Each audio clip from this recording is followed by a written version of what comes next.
So with the rest of book 6 out, you may or may not have noticed the insane amount of battles in this book. Thanks, Idia. Alright, so with how much I've been struggling in this book for the past couple days, I thought I'd make a little guide on how to approach chapter 66 and 67, because these two are the battle crazy chapters. Alright, so let's break it down. So when you click on chapter 66 and 67, you'll basically be taken to a map within a map. And there you'll be asked to pick teams. Since I already cleared this, it didn't ask me that. But this is what the teams will look like. It'll ask you to pick teams. You're forced to use Viru, Eperu, and Rook for team 1, Leona and Jamiru for team 2, and Riru and Azul for team 3 due to the story. I will not say any story spoilers for reasons, but due to the story, you're forced to use those characters.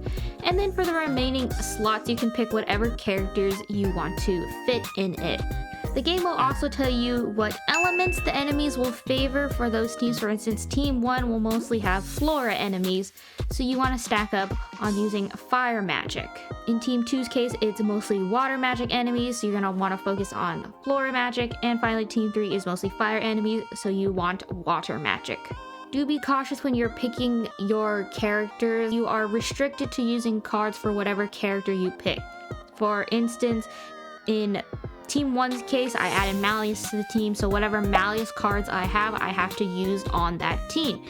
You can reset your teams, however, that will force you to restart chapter 66 all the way from the beginning, no matter how much progress you made.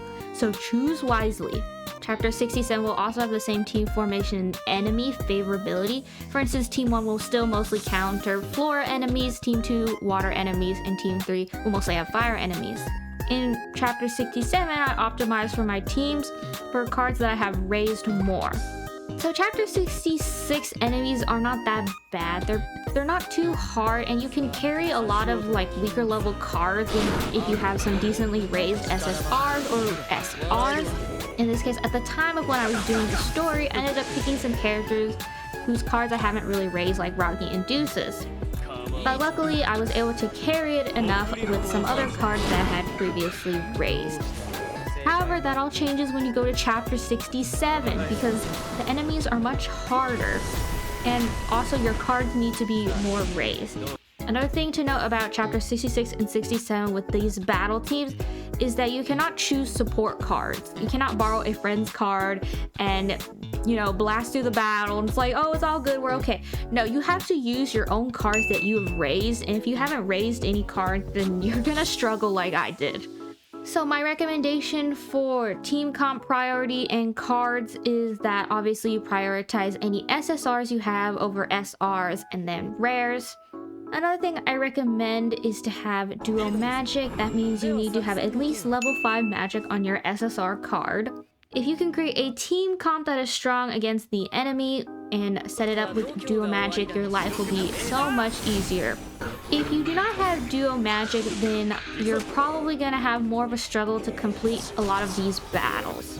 Alright, so now let's talk about card stats and specs.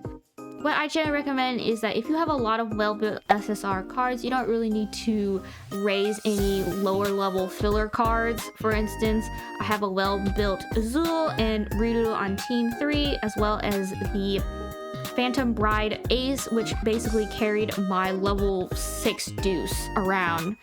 So if you have a lot of investment in stable team comp for that team, then you don't really need to put that much effort into raising your SRs. However, if you do not have a lot of well-built SSRs and most of them are being forced to be used in a specific team comp, then what I recommend is SSRs being between level 50 to 60, depending on the other cards in your party and how much element advantage you have against the enemies.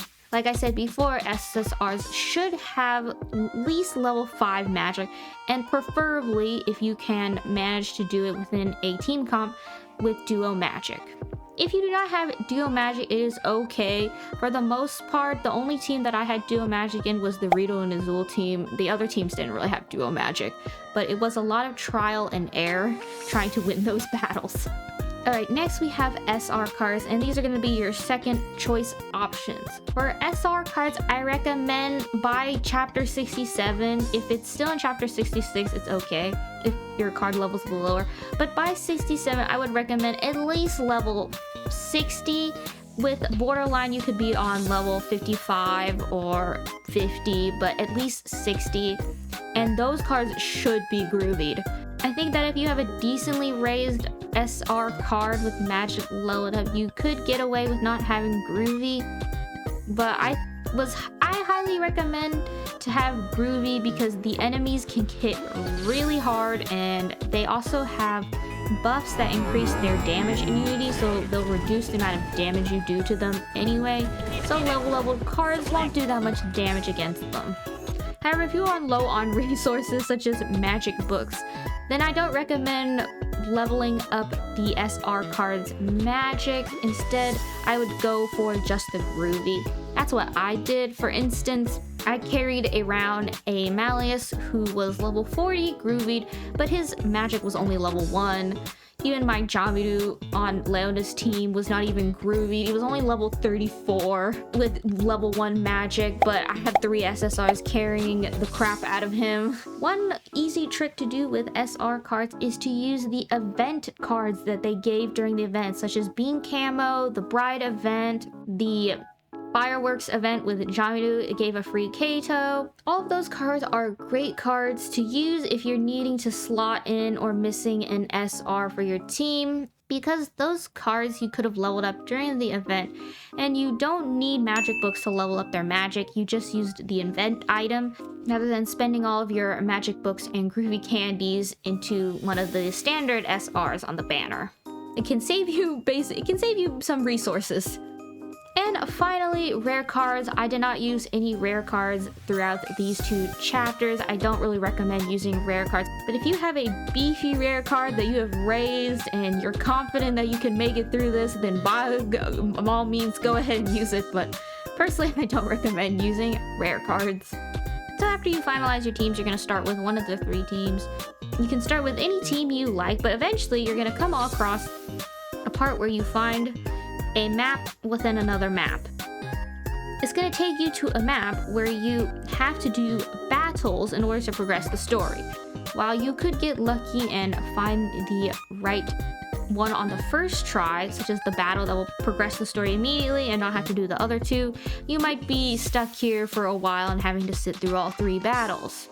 Now, if you are into seeing the characters interact more with each other, then there is dialogue before and after each of these battles when you click on them to do them.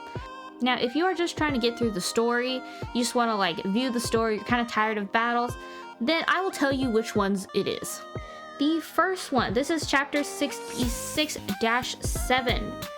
For Tower 1, this is V's team. The correct one here is cage number 11895. Alright, next cage for Tower 1 V's team. The cage on this one is cage number 9561. Okay, next we have Tower 2, the Leona and Jamiru team. 66-7 on their side. The first cage is 11913. And the other cage for their second map is cage number 8812. Okay, now we are in Riduru Azul's team, Tower 3. Their first one, 66-7, first cage is number 11769. Alright, and now this is 66-11, Tower 3, Riduru Azul team again. This one is cage number 6566. Alright, so now we are on chapter 67. This is Tower 1 with Views team, 67-19 for the episode number. The first cage is number 854. Alright, and the next one for 67-23, Tower 1. The cage number is 71. Alright, moving right along to Tower 2, this is Leona and Jamiru's team for chapter 67-19. The first cage is 749. Okay, next we have 67-23 Tower 2 team. This cage is number 65. Alright, and finally, now we're on Tower 3, Rito Azul team for Chapter 67. This is 67-19. The first cage is number 735. And the final cage for Chapter 67 on Rito Azul's side is number 94. And that is how you can conquer Chapter 66 and 67. Unfortunately, afterwards, you will have to deal with Idia, but at least he's not as bad and you're not restricted on your team comps, so you can use some of your most powerful cards in order to beat him. I hope you found this helpful and thank you for watching. Bye!